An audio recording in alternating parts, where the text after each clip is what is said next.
and welcome to another Old Guy in the Shed. I'm going to talk about one of the strangest machines I've ever owned. Not strange, but odd. It's a wonderful machine. It comes from Moto Guzzi in Italy.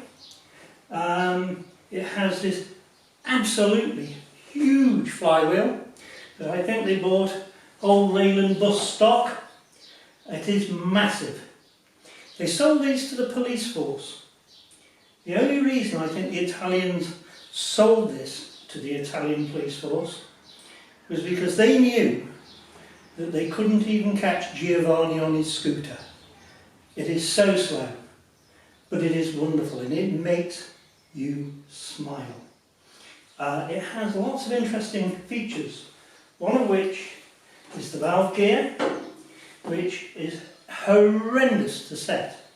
You set it through this plug here, you put your feeler gauges here, you have to undo all of the oil line here and put your feeler gauge up there and then take the cover off. You do it once. Having done it once, you then feel it with your hands, and that's the only way you'll ever adjust them again, by feel. This is a machine that if you don't have any mechanical sympathy, do not buy it. I wouldn't buy this machine any other way because I feel I do have mechanical sympathy and I love listening to it. I loaned it to a friend once. He said it was a wonderful bike to steer because of the low centre of gravity, but it was like riding a cement mixer. Back to the flywheel. The beauty of this machine is that it allows you to relax and just enjoy the countryside, and you've got plenty of time to enjoy it because you're not going to go through it quickly, ever. So it really is good in that regard. I'm going to be removing this cover to show you the flywheel and how it all seems to work in there, which is in itself quite interesting. They very conveniently give you the TDC mark on the edge of the flywheel, which is great. There's just nowhere to line it up to, which is not so great. This is the electric start model. It does not have a starter motor. It uses its dynamo through a V-belt, and you use the lever here, which is the decompressor, which spins up this flywheel. When you let the decompressor go, it always throws the piston over what they laughingly call compression, because there's very little of that. There is, I would say, a good argument to say that this isn't quite an internal combustion engine.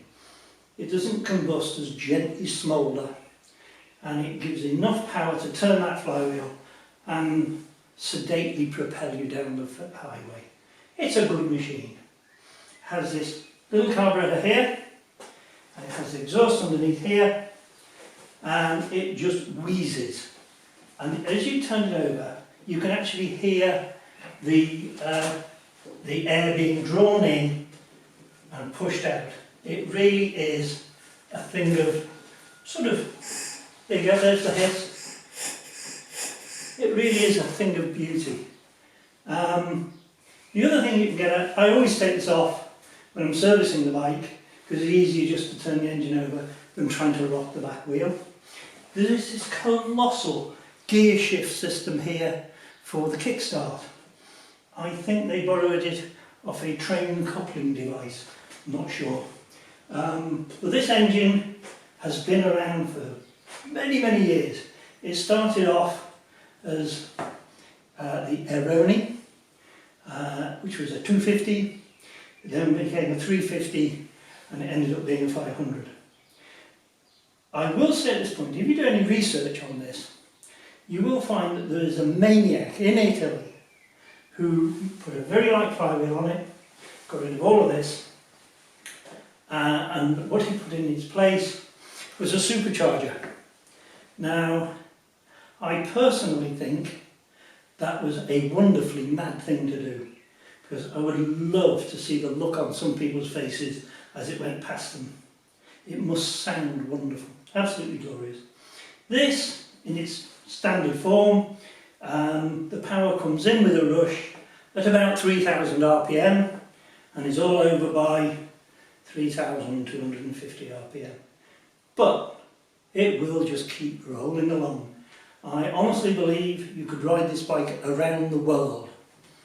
You wouldn't live long enough to see the end of your journey, somebody would have to take over for you, possibly your grandchildren and their children.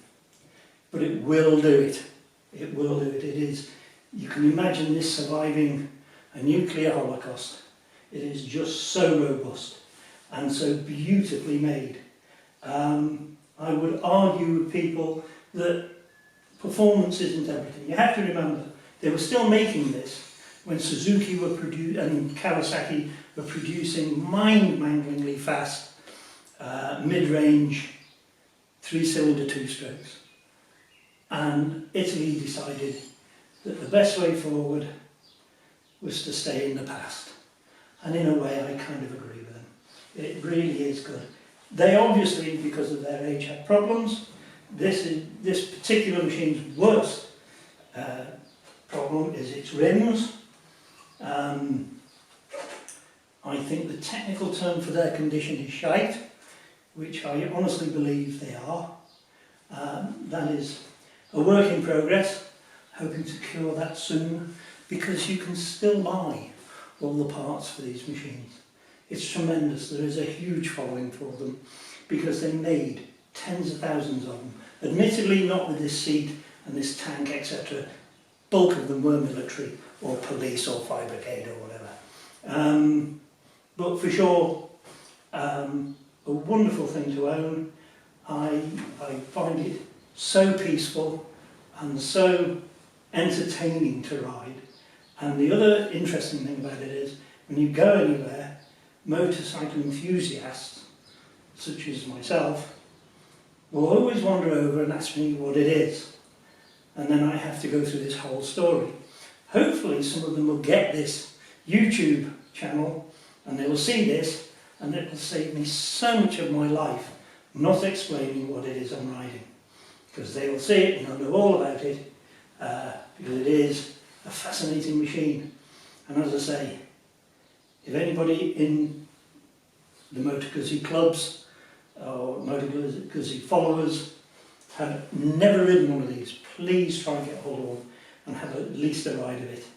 And you won't die of excitement, but you will smile for a long, long time, and you will always remember the ride. It's great. Love the thing. I think that'll be enough for one day. If you have any particular questions, pop them in the comments below. I will try my best to answer them. Please click the subscribe button and the make comments and the like buttons or whatever it is you do. I will, as I say, do my best to get back to you.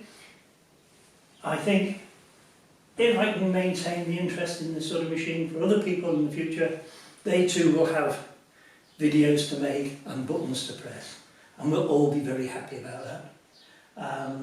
Thank you very much for your time, for those of you that have bothered to listen to me, and I will talk to you again in the future. This is Old Guy in the Shed, signing off for now. Thank you again.